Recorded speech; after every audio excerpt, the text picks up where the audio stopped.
The Boston Bruins have finally done it. They have finally beat the Columbus Blue Jackets this season in the second half of a back-to-back with help from some very surprising folks in this game. We're going to be breaking this game down, as well as the surprising move the Bruins have made before the game and something that may stick for quite some time. But before we get into all of this Boston Bruins news here tonight, we know that 70% of you guys watching right now are not subscribed to the channel. And if you're looking for a spot to get all of your Boston Bruins news, you're in the right spot. Hit the sub button, join me here on the channel. We're covering everything Boston Bruins, and some very exciting times coming ahead as in the second half of the back-to-back, the Columbus Blue Jackets finally lost to the Boston Bruins, and the Bruins finally get a big bounce-back win against the Columbus Blue Jackets in 2 games that they should have won this season. They finally got 1 out of 3, and hopefully we won't have to see this team anymore this season. But without any further ado, let's get into this game, because this is something that really says a lot about the Boston Bruins, really tells us what we're missing, what we're seeing, how we can tell if or if not the Boston Bruins are really going to be good. And this game had a lot of positive outcomes from the Boston Bruins, as it has for the recent few wins, and especially with a new face in the locker room in Fabian Lysell. This game had a lot of anticipation for it for Bruins fans before and after, and now looking at it, we were very happy and very lucky to be able to see this game firsthand and finally in a bounce back win against the Columbus Blue Jackets. But let's pull up our first screenshot here, the stat card. I'll pull this up on the big screen. Mason Lohrei, a familiar face we're seeing at the top of this list now, the top of the hockey stat card, and a very nice one to see. Mason Lohrei has really been a big aspect of this Bruins team, and a very sneaky aspect in this whole season for the Bruins. And I do want to pull up or highlight one more player here. I want to pull this up now. You see a lot of positives, a few negatives there on the bottom side for Wotherspoon, Zadorov, McLaughlin, and Mark Kastlik, but right above them is Fabian Lysell. A very, very good game from him tonight. A very solid, consistent game. Exactly what we needed to see from him. I didn't want Fabian Lysell to go out here, do anything crazy. I wanted him to make his spot in the NHL right. And looking at what we've been able to see, having one on line with Justin Brazeau, I really, really liked the outlook, or the look of this line. I really liked the way the Bruins played around him. I played with really everybody in this game. And I do hope we see something very similar. And Joe Sacco has not been afraid to run the exact same lineup multiple games in a row this season. And hopefully we do see this once again. Of course, we may see a few changes there with, whether or not Lysell matches up with someone else or whatnot on the opposing team. But I do really like the look of Brazeau and Lysell at this point. And hopefully we see this again in next game to be able to just get another look at it. The Columbus Blue Jackets are not a good team. Let's not deny that. They have beaten the Bruins twice this season, but, a lot of teams have been able to do that. But looking at it from a Bruins standpoint against the Blue Jackets, it looked really, really good. And I'm excited to see how much further this can progress. But taking up the box score as well, the goals was pretty spread around tonight. Warren Geekie, 2 points there, 1 goal, 1 assist. Cole Koepke, a nice goal. David Pastrnak, another one. Pavel Zacha with the assist. We almost seen Fabian Lysell's first point. It wasn't on the board. Was on the board. Was taken away very, very quickly after. But we will have to wait another game to see that. An assist from Mason Lohrei and Brandon Carl, and the shutout from Jeremy Swayman. A very, very good game all around. Love Mark Kastlik standing up for the hit on Charlie McAvoy. That will be something we're going to talk on later and discuss. Is this something we're going to have to watch? Hopefully it's not, because we did see him come back in this game, but, we see how much of a dog Charlie McAvoy is, and hopefully he's fine. Hopefully he's fully healthy, but, there's always that little precautionary thing right now. We're in the middle of the season. There's no need to rush anybody, but I want to pull up the next one as well, the team stats. I got one of this here too. I pulled this up on occasion quite a bit on live stream, so make sure to tune into those if you haven't been in any of them, mostly post games. We're going to try to get some more of those in the new year, but the Bruins wanted this win tonight. That was evident. These face-offs were pretty even, but the shots was a big differential here, favoring the Boston Bruins, 28-18. The Bruins wanted this, and I think the players on this team wanted. They didn't want to drop 2 in a row to the Columbus Blue Jackets.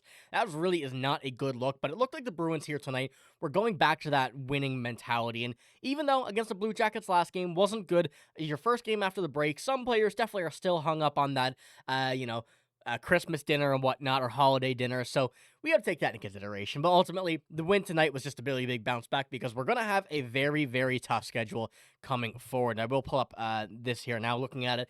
Games tonight against Columbus, the shutout. Going in, we have Washington, the Rangers, who are not a good team, but they're still the New York Rangers, still a tough team, and still know how to play the game well.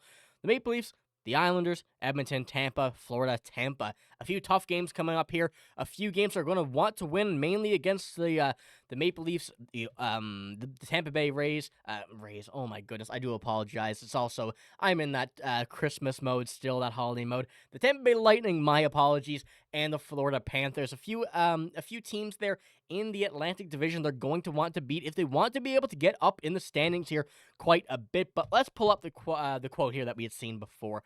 McAvoy took a hit from Olivier and remained down on the ice for an entirety of the Zadorov and Olivier fight. When he got up, he went immediately to the locker room and resulted in the Bruins penalty kill. But obviously, I love that from Zadorov. That's exactly what we wanted to see. I did say Kaslik fought him earlier. I do apologize. That was completely wrong. Kaslik just, he's playing his game. But McAvoy was back on the bench was the big thing here that I wanted to take a look at and really to cover.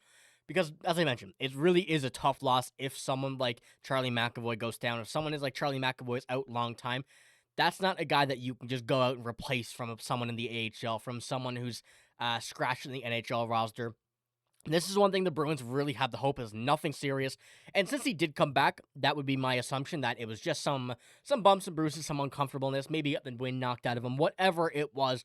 Hopefully it's just that, and we won't see any more from that. But this game had another big storyline. I think a lot of Bruins fans were highlighting this more so than the game, especially as it was against the Columbus Blue Jackets. But yet again, we only beat them today for the first time this season. But Fabian Lysell's debut, I think, was the next thing that a lot of people had on their mind, had really ready to go. And this is one thing that we've been waiting for a long time. I know I've been mentioning it here, and we've really been waiting to see, is it the right time? Is it time for Lysell to come up? Are we ready for him to be able to make his debut and ultimately help this team out? Because we've seen him in the AHL. He really didn't have the most ideal start to the AHL season, but looking at everything, looking at kind of the outcome and where we were now in this season compared to where we were in the Providence season as well, it really did seem like it was a good time. I did expect it a bit later, I'm not going to lie, but I did see that, or assume that after the holiday break, heading into the new year, we would at least see Lysell. And it seems like the Bruins wanted him a bit early, and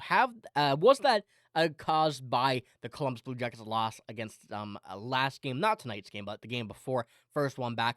May have been. Joe Sacco may have tried to get a fresh face in the lineup, and ultimately that's what we did see tonight, and a very good game from him, and hopefully we see this continue. We know a lot of people are really doubting Lysell at this point. I hope he can take that onto his shoulders and really run with it, really show that everybody that he's ready for this. He's ready for the NHL. He wants to be here, and it's time for him to stay in the NHL now after his debut. And this is what Joe Sacco had to say about the matter beforehand. He's going to make his debut tonight. He'll be in the lineup. He's played well in Providence. Talking to the coaching staff down there and management, they feel he deserves an opportunity. This is one thing I absolutely love about Joe Sacco, what he has to say here. Everything from this, he's taking it from another standpoint as well. He's obviously head coach of the Boston Bruins, but he's taking advice from everywhere, from the AHL coaching staff, from their management. He wants their input as well. As we know, Joe Sacco is not watching him every night. So you need to see the abilities of what the management thinks about him, what the coaching staff in Providence thinks about him, and do they think he's ready for it? Because obviously they want their season to be good too, and if Lysell is playing well, he's going to stay down there. And ultimately, if the Bruins are playing well as well and have a full lineup, Lysell is likely going to stay in the AHL. But right now, the management trusts him. The coaching staff trusts him. Joe Sacco seems to trust him after bringing him up. And now we may have a great opportunity to really see what he's like at the NHL level. And I've mentioned as well, the AHL is a completely different game from the NHL. If you're not playing good in the AHL, weirdly enough, a lot of players play better in the NHL against better competition. Another, a few examples of that would kind of just go over history and looking at some really odd names that you wouldn't think would be really just good in the NHL compared to the AHL. It's just a weird thing to really consider. And we've seen that work out very, very, very well for Fabian Lysell in his first game, but there still is lots of opportunity left to be able to see where he comes out of this in the NHL level, and still lots of time to evaluate his upcoming tenure with the Boston Bruins. But as I wanted to show as well here, the NHL posting, welcome to the NHL, Fabian Lysell looks good in the Bruins jersey, finally in a regular season game. And as I mentioned, I'm excited to see how he progresses at the NHL level, and hopefully we see him here for a long time, and hopefully we never see him down in Providence. We love Providence, obviously. We love the Providence Bruins, but we want to see this Boston Bruins team primarily right now become our bread and butter. See this team go back to the playoffs to get a big bounce back from the beginning of the season.